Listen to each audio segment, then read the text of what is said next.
A little while ago, a viewer asked me a question about how to choose what scales to use when we're creating our walking lines, chord scales as many people call them.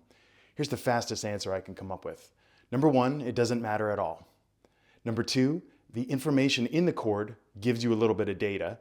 Number three, the melodic and harmonic context of the chord gives you a lot more data. Number four, you can always use this chart.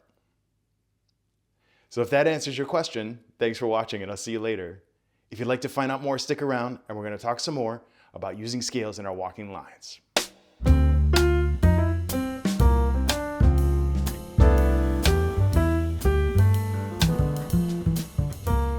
Welcome to Learn Jazz Bass with Matt Rybicki. If you're interested in continuing to learn about how to play jazz bass, please subscribe to my channel, like this video, and check a link below for a free PDF related to today's discussion. So this viewer had asked about using scales and what notes to choose in his walking line, and I think it's a reasonable question. They said they didn't really find any good answers online, and that makes sense. This is hard. Also, a lot of the information is contextual, having to do with where the chord is in the song and how it functions. Lastly, there are no right answers. You'll find example after example of great masters completely not following what we would call the rules, but they still sound amazing. And that's why we transcribe to get to the music and not just to get to rules. And transcribing is your best source for getting answers to these questions. But if a video like this or if an idea like this brings you into the music, I'm all for it. And ideally, as I mentioned, it doesn't really matter what notes you choose because the bass line is just supposed to feel good and sound good. It should have forward motion. And additionally, it's difficult to be able to really sort of declare a specific chord scale in the amount of time we have in a walking line. There's generally 4 beats or maybe 5 beats to a bar. That doesn't really help us to determine some of the very subtle differences between one scale and another. But it can really help when you are creating the line to have an idea in your head of what sound you want to get. Another thing is, don't forget, as I mentioned, that the chord tones imply information in themselves. So if a chord is a minor major 7 chord, that gives us different information and different scale choices than a regular major 7 chord. So already you've eliminated a lot of your possibilities just by the chord quality. Speaking of qualities, there is one thing I want to address, and that has to do with tensions or extensions. Those are what you might see as a flat 9 or a flat 13, sharp 9, and so on. As far as writing out chords, there is a way of writing dominant chords that have extensions that is sort of shorthand. If you see a letter like the root of the chord and then just a number, no major or minor, just a number, then that indicates that the chord quality is dominant. So if we have a G9, that means it's a G7 chord with a 9. If you have a G13, that means it's a G7 chord with the 9 and a 13. Now, other chord qualities don't do this. So if you have a major 9, it'll say G major 9 or G minor 9. So if it's just a letter and a number, that implies dominant. When there's tensions marked, like sharp 9, flat 9, you don't have to play them in your line at all. They give you information about what scale, again, sound you can use, but it's not necessary to play them. You certainly can if you want to, but you're not beholden to them. And there's not a lot of time in one measure to really dictate all the tensions that might exist in a given chord sound. Now, as I mentioned earlier, besides the quality of the chord and the tensions that are included, the context of the chord gives us a huge amount of information as to which sound to start with, at least. So let's go and talk a little bit more about harmonic and melodic context.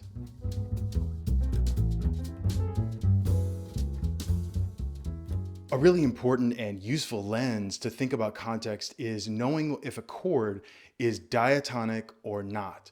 Diatonic means that it is a naturally occurring chord in the key of the song, or if the song changes keys, in that key. So when we have a major scale, a major key, there are chords that are created from the distribution of those notes in that given major scale. And the same for other scales as well, but right now we're focusing on the major scale. So if we are in the key of G, for example, as we've been doing before, We have, of course, the notes of the scale: G, A, B, C, D, E, F sharp, G. Okay, so remember when we talked about the triads and the four-part chords, the construction of them and so on, we can think about the chords in the key of G major as being diatonic. Those chords are G major 7, 1, 3, 5, 7. Then we go to the second degree of the scale, A, and build a chord from there. That's A minor 7, A, C, E flat, E natural, G. Then we go to the third, which is B, and that would be a B minor, B, D, F sharp, A. We go to the fourth, C, that's also major, C, E, G, B. The fifth is dominant, D, F sharp, A, C. Again, just as a reminder, we're using all the notes that are in the G major scale.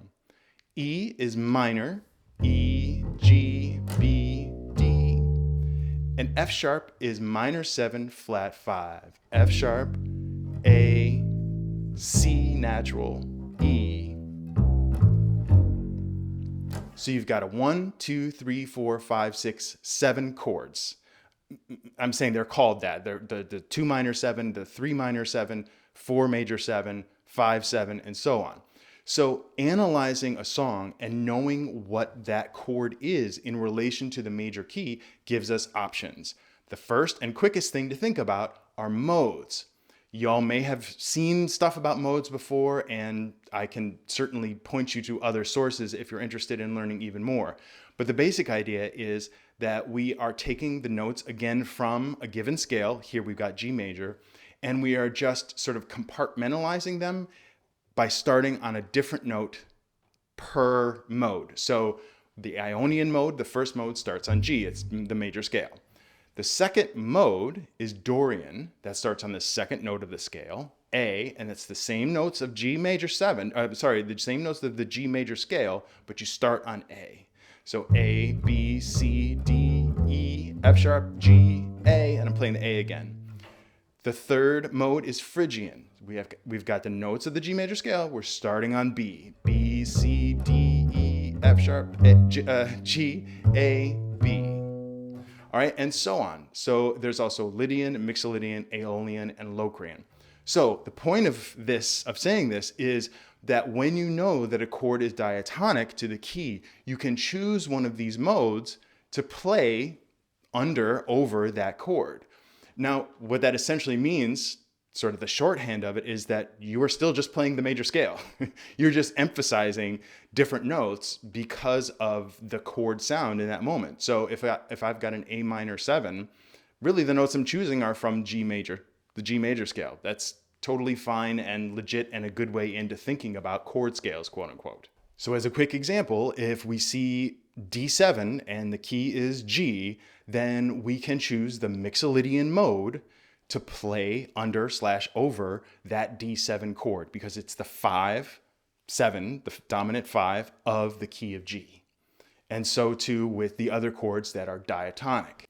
Now, if a chord isn't diatonic and it still has that chord quality, like minor, for example, a minor 7, you can choose to play the Dorian mode or the Aeolian mode over that chord. And again, speaking of context, if you find this 5/7 that is in a key, the major key, the key of the song or the key the song has gone to, if you see this 5/7, check out before it very quickly. Is there a 2 minor, a related 2 minor?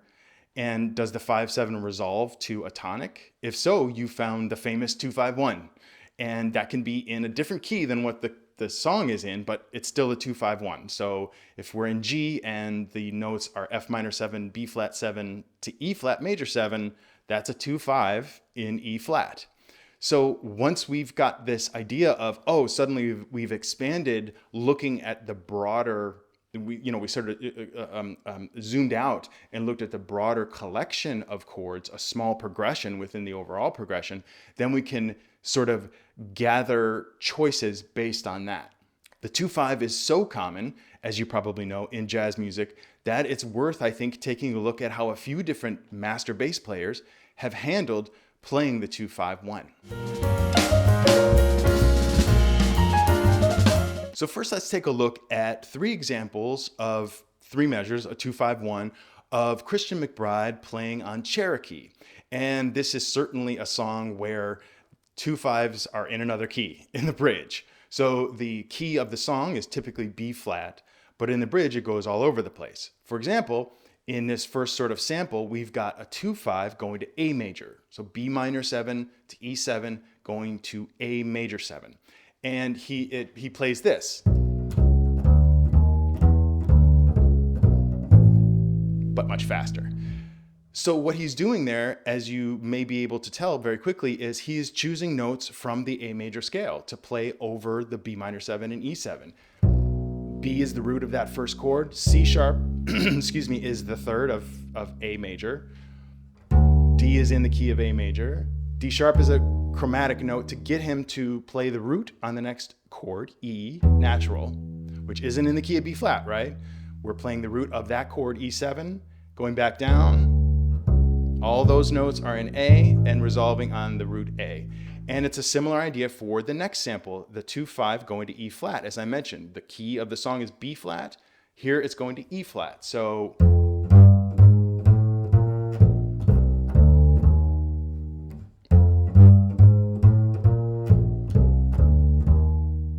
now all those notes except the A flat are in the key of B flat, but the broader idea you can sort of hear, I think, that it resolves to the E flat. The combination of the notes together make a pattern that draws you to the E flat, because he is certainly aware that this is a 2-5 going to E flat. Now the next example is in the key of B flat. So what does he do here? Almost exactly like the previous example, but now in the key of B flat. So once you find information that you can use over 2-5s or work out your own lines, you can certainly put that in any key. I like, at the beginning of trying to figure out a song, or if I'm trying to sort of do an exercise with unfamiliar chords, I like to actually figure out what I want to hear and write it down, and write down different options and try them. So in other words, say, does it make sense to go to the, if I'm starting on, if it's C minor 7, and do I want to go to the D next? Do I like that sound? Okay, that's cool. Do I want to go to an E next? No, it doesn't make sense because it's a minor chord, but maybe I could get to the F, which kind of makes sense. You know, you just try out different combinations and see what works for you, and that becomes your language. But a lot of this is based on studying other people's lines. And it's important to note, like I mentioned before, in Cherokee and in many, many, many, many jazz songs, perhaps the majority of them, there are changes of keys, temporary shifts to a new key. And it's up to us to be able to quickly analyze when that's happening. Very often they're done with conventional things like a 2-5 that might sort of seem to come out of nowhere at first, but then you see, oh, it resolves to this new sound. And so then we can react by playing notes that complement this new key. So it's up to us to determine what's best given the context. An approach to thinking about context is if we just take these 2-5s and put them in a minor key. We have such a thing as a minor 2-5-1. And this changes how the notes that we choose are placed according to these different chord qualities. For example, the 2 in a minor key is normally a minor 7 flat 5. The 5 normally has a flat 9 on it. And of course the 1 is minor. So that's going to change our choices on even a basic 2-5. Let's take a look at an example of Oscar Pettiford playing on a minor 2-5 on Just You, Just Me. He plays,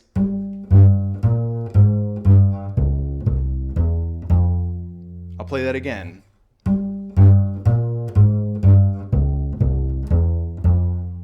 So the key of the song is actually E flat.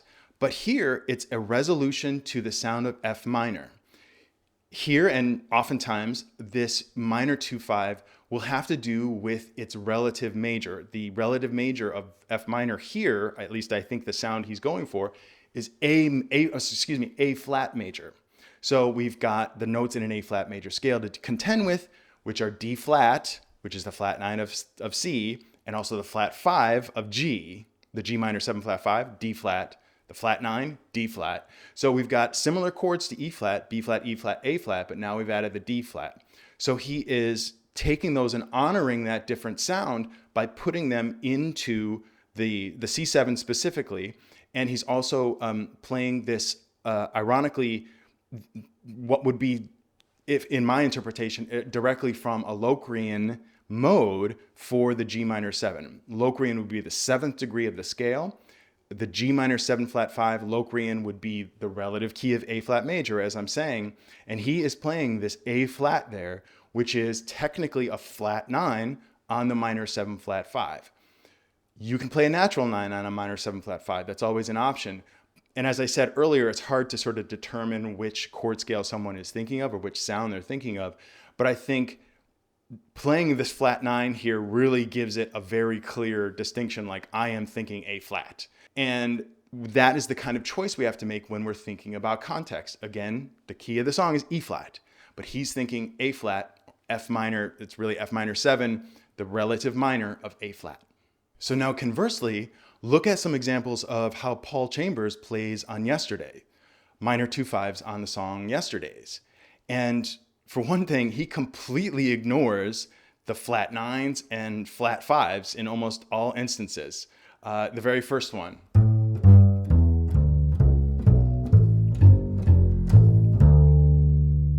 The second one.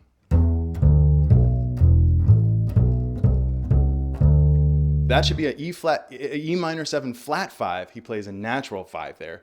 That should be a flat 9, B flat in the next measure. He plays a B natural. So he is ignoring that. The next one.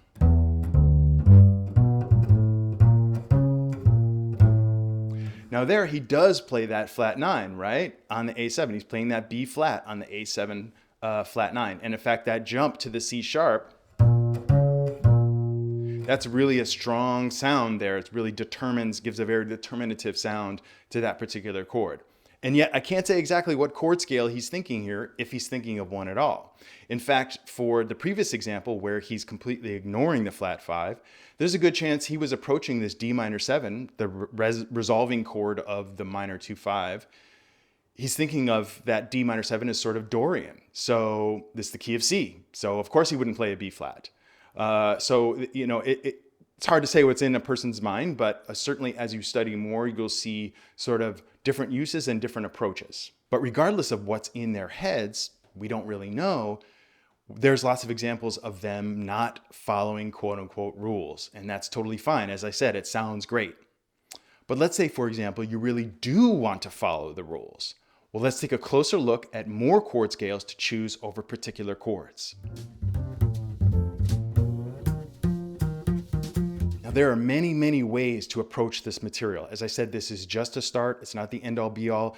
You can spend a lifetime studying approaches to the color of a chord, and what sound you want to put over it. There are a couple pages in the full PDF related to this video that list options over a particular set of chord changes as an example. There's a page as well in the PDF that can serve as a blueprint for the variety of conventional approaches to different chords. It's important to note, though, with these options that these have to do with starting from the root of the chord.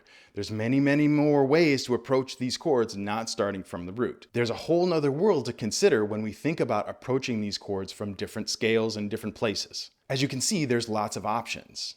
So what I've done is taken a sample of chords.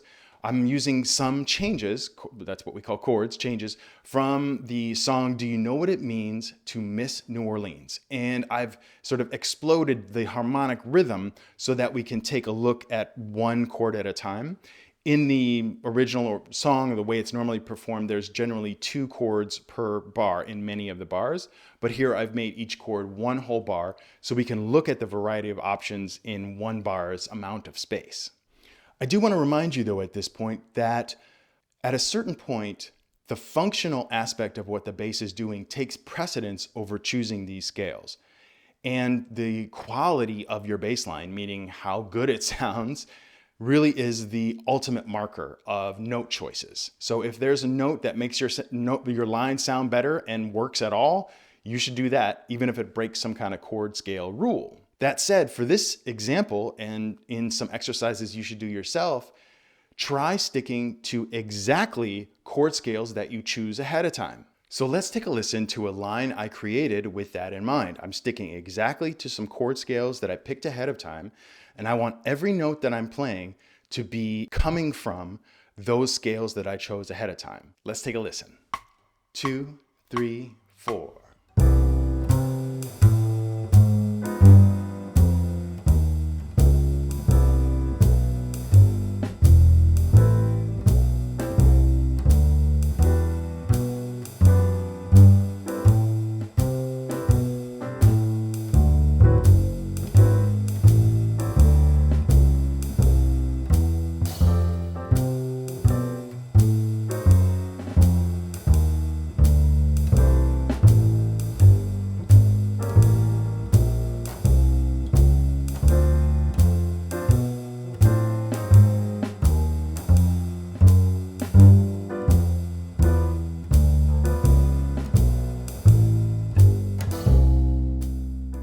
So I think that sounds pretty good.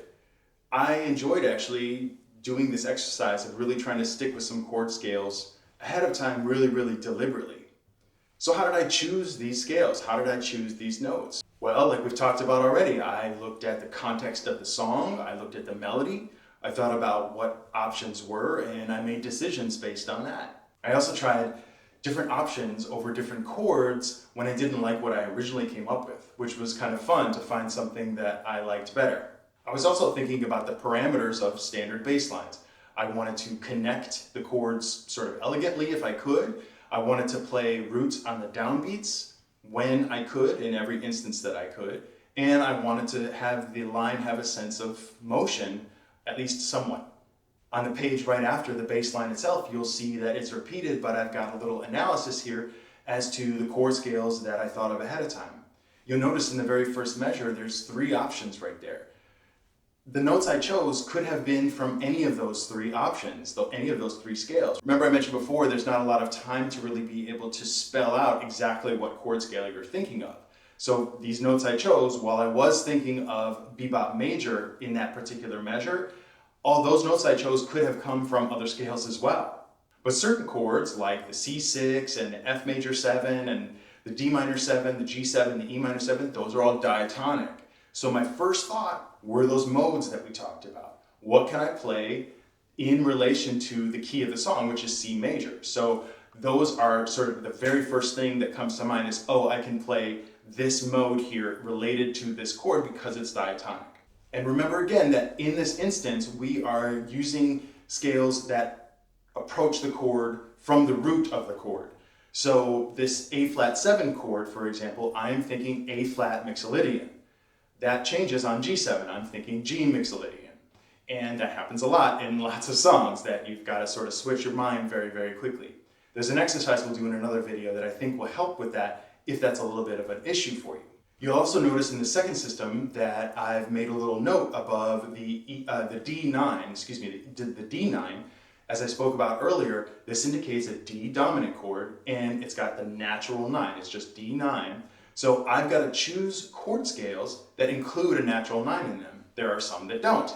So immediately that eliminates some options as far as what scale I'm going to choose because that tension gave me some information. So there's an exact example of something I was talking about earlier. You'll also notice in the very last bar, the second measure of G7, that I actually implied a different chord scale than what I started with.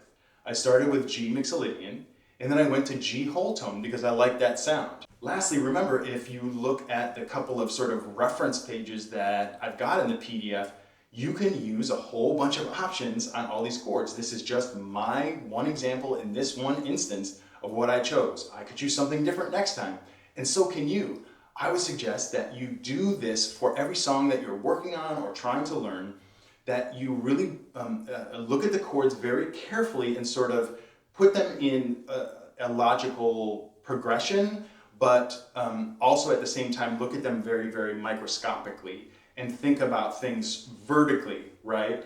And then also look at them horizontally to make decisions, but think vertically. What are the options on this particular chord? And that's informed by what are the chords that are going this way. Does that make sense? I hope so. So remember, the original question was, how do I choose what scales to use when I'm thinking about scales in creating walking bass lines, in connecting notes, connecting chord tones? And in summary, my answers were, the first thing is it doesn't matter at all. It just needs to sound and feel good.